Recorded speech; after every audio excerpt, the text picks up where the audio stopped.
Hey guys, so this is Christine, your Mindset Master Doctor and Leverage for Change, and I'm back again with some more information that I hope can help you in your relationships. And today I want to speak about the 5 love languages. I actually started this in one of my groups that I have, and I don't think that it came across too clearly because so I'm going to try and clarify it a little bit more so that you can understand how to really use this in your relationships to make them better. Also, this is back from a book, from some research done by this doctor. I think it's a doctor, I'm not sure, but it's Gary Chapman. And I'm going to start with the 5 love languages, and they are words of affirmation, they are quality time, receiving gifts, acts of service, and physical touch. And I'm going to go through each of them and kind of give you some examples of how what this would look like in a relationship. So starting out with words of affirmation. So words of affirmation, and before I forget, guys, these love languages, right?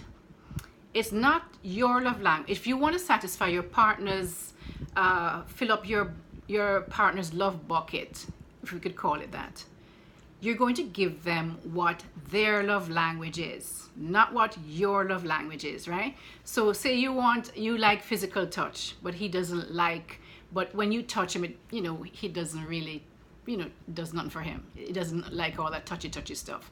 Then his love language is not physical touch.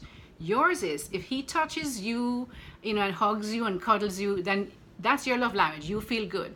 But you have to give the person the love language what they like, not what you like, right? So because I think there was a mix up with this when I kind of put it out there and say, what's your love language? And some people told me that they like to give this. It's not what you like to give. You're going to give the person what they like, what they want. And you should know what your partner likes, hopefully. And you're going to know this by really being close to your partner, watching what they like, what turns them on, what makes them light up, really what makes them light up, right? So as I say, the 5 of them are words of affirmation, quality time, receiving gifts, acts of service, and physical touch. Now, for example, words of affirmation, we think that is just like, when you're giving, words are very important, guys, and I'm going to do a YouTube video on that, because I think a lot of people don't realize how important words are. But words are very important, and what I want to say today is that words can build you up, or build someone up, or it can tear them down. And words are so powerful that they last for the rest of your life. There are words in children's lives from when they were children that have made them the person that they are today. So that is how powerful words are. So in terms of words of affirmation, say for example, your partner, your male partner, you're going somewhere formal and he has on his suit, you could probably say, baby, you're wearing that suit, really just make him feel that he's looking good in that suit, and babe, you're wearing that suit, and maybe the guy could probably say something like, damn, you're rocking that dress, girl, something like that. And but you can, or you could say to your partner, which is a word of affirmation, because you're making them feel good by saying something like, baby, I can always, you always know what to say to make me feel better, even when I'm feeling down. That is a word of affirmation, right? Words of affirmation can come in encouraging words as well. So you could say, maybe your husband or your wife or your partner, whatever, wrote an article or something, and you could say something like, honey, I just finished reading your article and it was phenomenal. I know that a lot of people are going to get great value out of that. So it's something encouraging them to continue to do what they're doing. And there's nothing better, guys, than encouraging your partner to do what they love to do and what they're working on. That is one of the best ways that you can stay and really have stay in control and stay, light up your partner. And if that is words of encouragement for them, or words of affirmation, that is something that you must always tell them. You should always tell your partner anyway, but there are people who have specific love languages and specific things that really make them light up. In terms of, you should always also speak to your partners in kind words.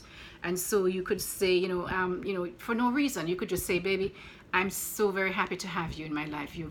I'm just so happy to have you in my life. I really value you in my having you in my life. So those are kind words that you can say to your partner whenever. They don't have to be doing anything specific. And actually, it's worth so much more when it's not something that they did to deserve it right at that moment, but it's just something that comes out of the blue. Also, you can also, say kind words when you want to express something that you're not happy about. You could say, suppose he didn't help you to, or he or she didn't help you clean up after the dinner party or whatever it might be. Then you could say, baby, I really felt disappointed. Instead of lacing and going, you could at least help me. You can see the different tone in that voice versus, honey, I really felt disappointed when you didn't help me clean up after the dinner party. So it's different. It just is telling him or her how you felt, right? Also, be humble with your words, guys. We should make requests and not demands. So making a request is different than making baby, could you help me with this? Versus, do this, do that. You need to do this. It's a different tone, and it just gives different energy to your words when you demand something versus you request it. Okay, so now for the second one, which is quality time. Now, a lot of people will say they're spending quality time with someone, but they have their phones and they're scrolling through, or they're watching TV and they're going, okay. That is not quality time. You're thinking that if you're in the person's presence, that is quality time. That is not quality time.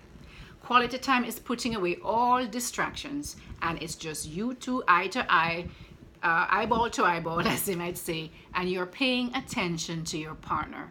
You're listening to them. You're listening to them, and they know you're listening to them because you're asking questions, of clarifying questions to clarify how they're feeling, what they said, if that's what they meant, and you're talking to them and you're really listening. And you're not necessarily looking to solve, especially for the men, they like to solve problems.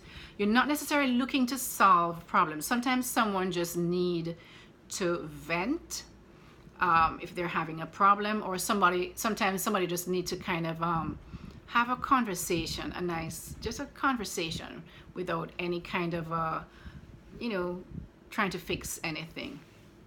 So listen, ask questions, and sometimes the quality time can just include that you just sitting there on a bench somewhere, just watching, enjoying nature, and just sitting holding hands, and that's it.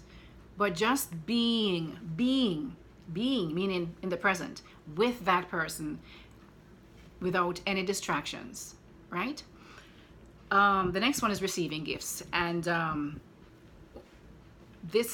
receiving gifts can be, people have the tendency to think that the more expensive the gift, the better. No. As a matter of fact, what really makes the gift important and meaningful is that it should have some meaning to the person that you're giving it to, right? So if you go out and buy a big old expensive diamond, and the person you're giving it to is not really into diamonds, right? Because I'm really not into diamonds. Doesn't do anything for me. But go down to the beach and you see a nice shell, and it is something that that I'd pick up if I was on the beach, because I like to collect shells.